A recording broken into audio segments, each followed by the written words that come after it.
there are three basic approaches to spiritual life. Just as there are three essential phases of human life: childhood, adolescence, adulthood. We go through these phases. One is not better than the other. There's nothing wrong with childhood. It's a necessary phase in life. Adolescence also. And then hopefully, eventually, some sense of maturity or adulthood. And in spiritual practice, we also have corresponding levels. People in the childhood of their spiritual quest, they're childlike, they need a parent. Just as children need a parent to set limits, guide them, tell them what to do. So those people in the childhood of that phase, they're simply in that phase, they look for a guru, a teacher, someone to guide them, tell them how to live. And some people treat me or other speakers like that. They project like a parent figure. And they're hoping to find someone like a Socrates to guide them. And they miss the teacher within themselves. Now, that's during the childhood of our spiritual quest.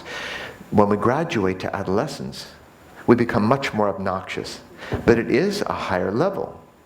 That is, adolescents have to find their own values, so they throw off what they've been told. Question authority. Maybe you've seen those bumper stickers. And, all those teachers are charlatans. They don't know what they're talking about. They're all fakes. That's the adolescent phase. They have to throw all that out. Only I know what's best for me. And it's kind of the know-it-all phase. And then eventually we may evolve into maturity where we listen to wisdom wherever we find it. Even in an old gas station attendant. We don't reject it, but we don't blindly follow it either. And so it helps us understand the spiritual quest, looking for teachers. We don't necessarily need a human teacher.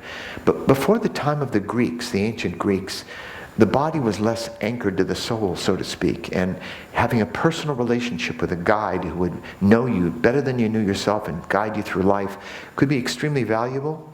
And there were many such mentors. And in literature, there was King Arthur and Merlin. There was Gandalf and Frodo. There was Don Juan and Carlos Castaneda. So it's traditional, these teacher-student relationships. But in everyday life, in the modern world, we find wisdom everywhere. And it's about us being open to it, not just finding a particular person who is going to take us. And some people are only too happy to do that. Remember, trust has to be earned. Don't just give your trust to me or anyone else.